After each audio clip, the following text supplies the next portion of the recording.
शिक्षक साथियों नमस्कार। निष्ठा प्रशिक्षण 3.0 मॉड्यूल 2 प्रश्नोत्तरी दक्षताधारित शिक्षा की ओर बढ़ना, इसके तीनों अटेम्प्ट में पूछे गए सभी प्रश्नों का संग्रह है, जिसमें आपका स्कोर हर बार 20 में से 20 रहेगा। तो चलिए प्रश्न उत्तर शुरू करते हैं। बच्चों के सीखने की प्रगति का आकलन करने के लिए शिक्षकों और हितधारकों के मार्गनिर्देशक बिंदु हैं। इसके सही आंसर है सीखने के प्रतिफल।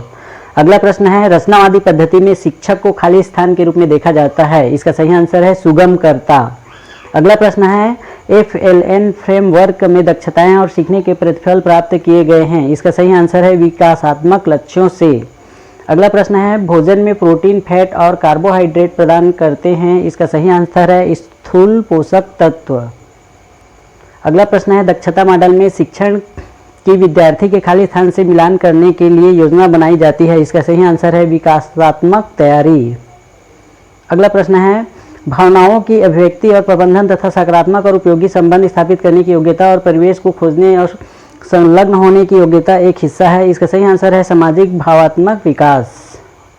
अगला प्रश्न है, FLN का तीसरा वर्ष इस नाम से जाना जाता है। इसका सही आंसर है बाल वाटिका।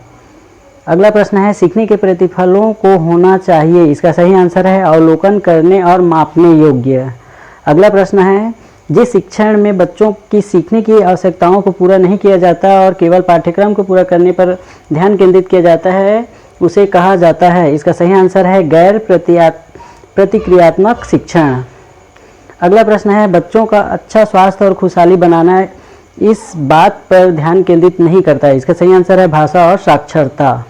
अगला प्रश्न है, विशिष्ट कथन जिनमें ठीक ठीक वर्णन किए गए हैं कि एक छात्र मापने योग्य तरीके से क्या करने योग्य होगा कहलाते हैं। इसका सही आंसर है सीखने के प्रतिफल। अगला है, भोजन में पोषक तत्व विटामिन ए, आयोडीन, आयरन और जिंक प्रदान करते हैं। इसका सही आंसर है सूक्ष्म पोषक तत्व।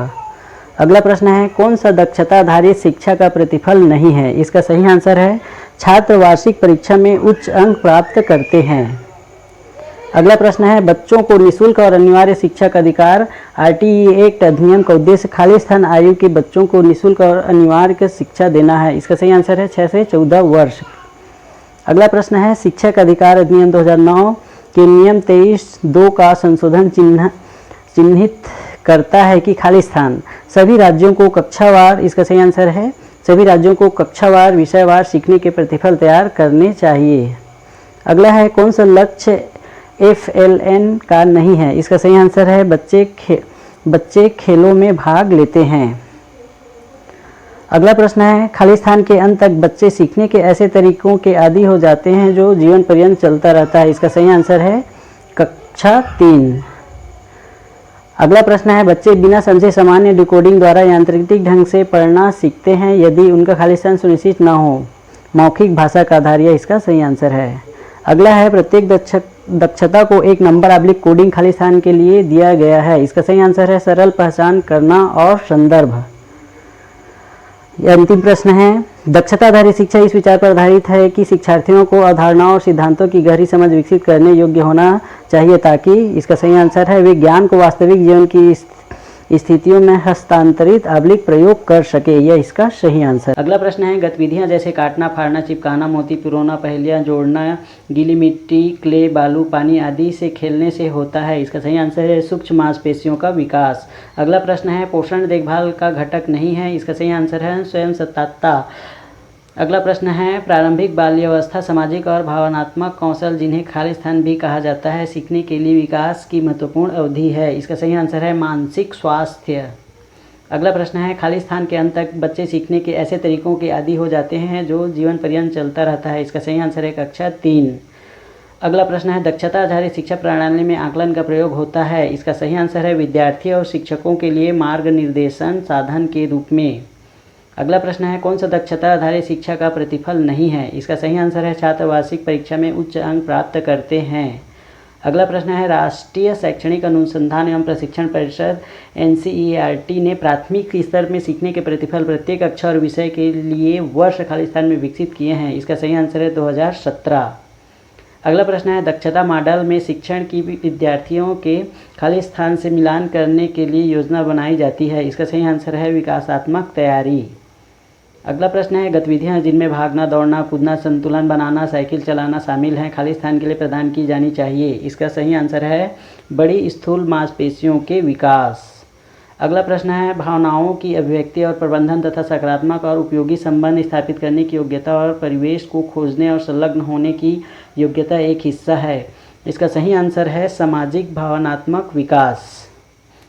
अगला प्रश्न है संज्ञानात्मक तत्वों, आधारभूत पहलुओं और अंतर्वैयक्तिक गुणों के कुल योग को कहते हैं। इसका सही आंसर है दक्षता। अगला प्रश्न है भोजन में पोषण तत्व विटामिन ए, आयोडीन, आयरन और जिंक प्रदान करते हैं। इसका सही आंसर है सूक्ष्म पोषक तत्व। अगला प्रश्न है शिक्षा का अधिकार नियम 2009 के नियम 23(2) का संशोधन चिन्हित करता है। इसका सही आंसर है सभी राज्यों को कक्षावार विषयवार सीखने के प्रतिफल तैयार करने चाहिए। अगला है बच्चों का अच्छा स्वास्थ्य और खुशहाल बनाना इस बात पर ध्यान केंद्रित नहीं करता है। इसका सही आंसर है भाषा और साक्षरता। अगला प्रश्न है FLN का तीसरा वर्ष इस नाम से जाना जाता है। इसका सही आंसर है बाल वाटिका। अगला प्रश्न है बच्चों की निःशुल्क और अनिवार्य शिक्षा का अधिनियम RTE एक्ट किस वर्ष पास हुआ था। इसका सही आंसर है 2009। अगला प्रश्न है जिस शिक्षण में बच्चों की सीखने की आवश्यकताओं को पूरा नहीं किया जाता और केवल पाठ्यक्रम को पूरा करने का ध्यान केंद्रित किया जाता है उसे कहा जाता है। इसका सही आंसर है गैर प्रतिक्रियात्मक शिक्षण। अगला प्रश्न है भोजन में प्रोटीन, फैट और कार्बोहाइड्रेट प्रदान करते हैं। इसका सही आंसर है स्थूल पोषक तत्व। अगला प्रश्न है सीखने के प्रतिफल को होने चाहिए। इसका सही आंसर है अवलोकन करने और मापने योग्य। प्रत्येक दक्षता को एक नंबर अब्लिकोट खाली स्थान के लिए दिया गया है। इसका सही आंसर है सरल पहचान करना और संदर्भ। अगला प्रश्न है बच्चों को निःशुल्क और अनिवार्य शिक्षा का अधिकार RTE एक्ट अधिनियम का उद्देश्य खाली स्थान आयु के बच्चों को निःशुल्क और अनिवार्य शिक्षा देना है। इसका सही आंसर है 6 से 14 वर्ष। अगला प्रश्न है खाली स्थान के अंत तक बच्चे सीखने के ऐसे तरीके के आदी हो जाते हैं जो जीवन पर्यंत चलता रहता है। इसका सही आंसर है कक्षा 3। अगला प्रश्न है विकासात्मक लक्ष्य 3 कक्षा 3 में निम्नलिखित लक्ष्यों विषयों की ओर प्रगति करता है। इसका सही आंसर है गणित और पर्यावरण अध्ययन। अगला प्रश्न है प्रतिफल आधारित पद्धति प्रदान नहीं करती। इसका सही आंसर है उत्तीर्ण या अनुत्तीर्ण के रूप में आकलन। अगला प्रश्न है रचनावादी पद्धति में शिक्षक को खाली स्थान के रूप में देखा जाता है। इसका सही आंसर है सुगमकर्ता। अगला प्रश्न है बच्चों का अच्छा स्वास्थ्य और खुशहाली बनाना इस बात पर ध्यान केंद्रित नहीं करता। इसका सही आंसर है भाषा और साक्षरता। अगला प्रश्न है प्रारंभिक बाल्यावस्था सामाजिक और भावनात्मक कौशल जिन्हें खाली स्थान भी कहा जाता है सीखने के लिए विकास की महत्वपूर्ण अवधि। इसका सही आंसर है मानसिक स्वास्थ्य। अगला प्रश्न है दक्षता आधारित शिक्षा प्रणाली में आकलन का प्रयोग होता है। इसका सही आंसर है विद्यार्थी और शिक्षकों के लिए मार्ग निर्देशन साधन के रूप में।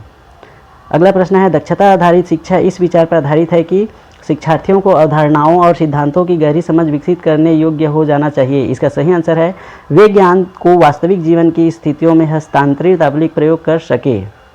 अगला प्रश्न है दक्षता मॉडल में शिक्षण के विद्यार्थियों के खाली स्थान से मिलान करने के लिए योजना बनाई जाती है। इसका सही आंसर है विकासात्मक तैयारी। अगला प्रश्न है FLN फ्रेमवर्क में दक्षताएं और सीखने के प्रतिफल प्राप्त किए गए हैं। इसका सही आंसर है विकासात्मक लक्ष्यों से। अगला है एक दैनिक चर्या में बच्चे के समग्र विकास के लिए 3 विकासात्मक लक्ष्यों को संबोधित किया जाना चाहिए। इसका सही आंसर है एक एकीकृत तरीके में। अगला है सीखने के प्रतिफलों को होना चाहिए। इसका सही आंसर है अवलोकन करने और मापने योग्य। अगला प्रश्न है विशिष्ट कथन जिसमें ठीक ठीक वर्णन किए गए हैं कि एक छात्र मापने योग्य तरीके से क्या करने योग्य होता है कहलाते हैं सीखने के प्रतिफल। इसका सही आंसर है। अगला प्रश्न है लक्ष्य को खाली स्थान द्वारा FLN मिशन की प्रगति की निगरानी करने के रूप में परिभाषित किया गया है। इसका सही आंसर है राज्य पदाधिकारियों।